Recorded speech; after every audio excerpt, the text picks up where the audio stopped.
Hello, today I'm going to start with a hypothetical situation. Let's say you're interested in a career in education. You love reaching out to others, you love teaching people, you love working with children and young adults.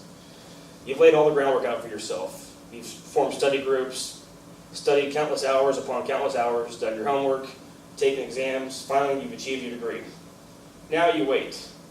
You wait a week, a month, maybe over a year, bobbing up and down in an endless sea of applicants. Finally, your dream company chooses your resume.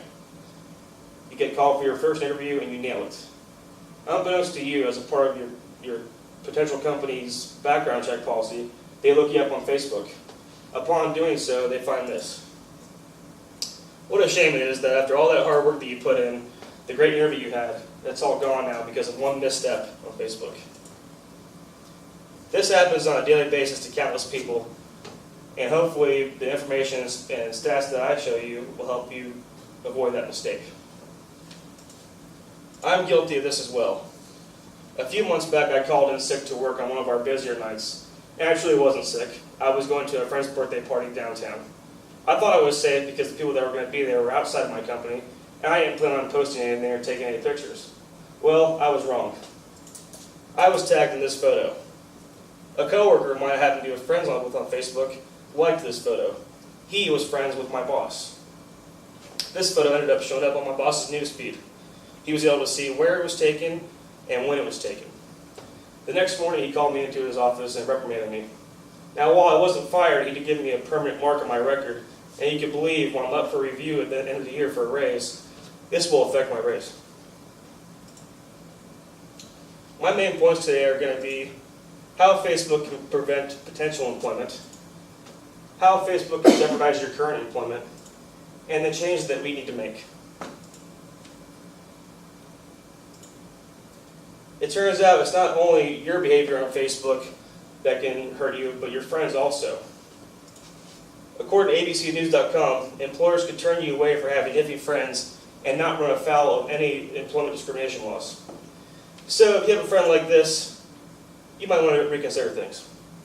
I've had to cut digital ties with certain friends I've had for over 15 years because their lifestyle did not fit in with my career path.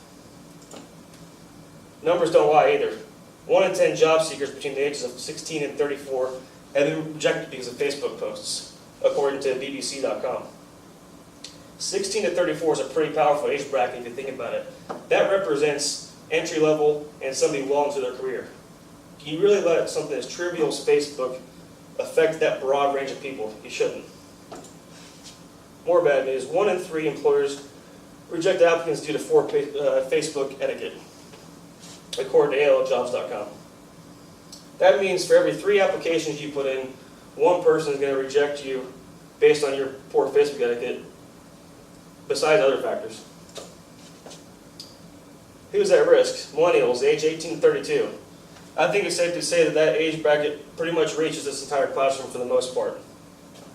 The reason it affects this bracket is because they've grown up used to sharing their thoughts and feelings online and have a greater online presence, according to WallStreetJournal.com. It turns out that people well into their careers aren't safe either, according to ABCNews.com.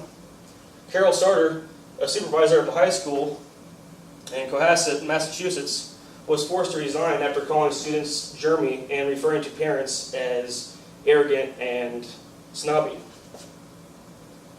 And she was in her mid-40s, I believe. And that's another danger. People of previous generations aren't as savvy when it comes to Facebook and don't know how to change security settings. So they make themselves more vulnerable as well.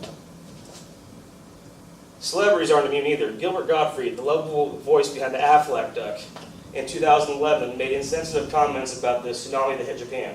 Within 1 hour, Aflac dropped him, according to CNN.com. There is need for change. There's 3 things I feel we can do that are quite simple. 1, reduce your online presence. You can do this by changing your security settings on Facebook where the general public can't really view your profile. They can just see your picture and your name. That's about it. Or, which I've done before, change your last name. Use your middle name as your last name on your Facebook profile. That way when a company does a search, they really just can't find you. Act as you would in a professional setting. This might be hard because you've got friends you've known for years or whatever, but when you're posting on Facebook, always think that your boss or your potential boss is sitting on your shoulder watching you. Or the most drastic thing, unplug. Get off Facebook. Get back to reality. Deactivate it. This might seem hard for some of you, but you know what? If you're not on there, they can't get you for it. In closing, I have 3 questions. Does Facebook feed your family? Does Facebook put a roof over your head? Well, unless you're Mark Zuckerberg, those answers are no. Last question, are you going to let Facebook dictate your professional future? Thank you.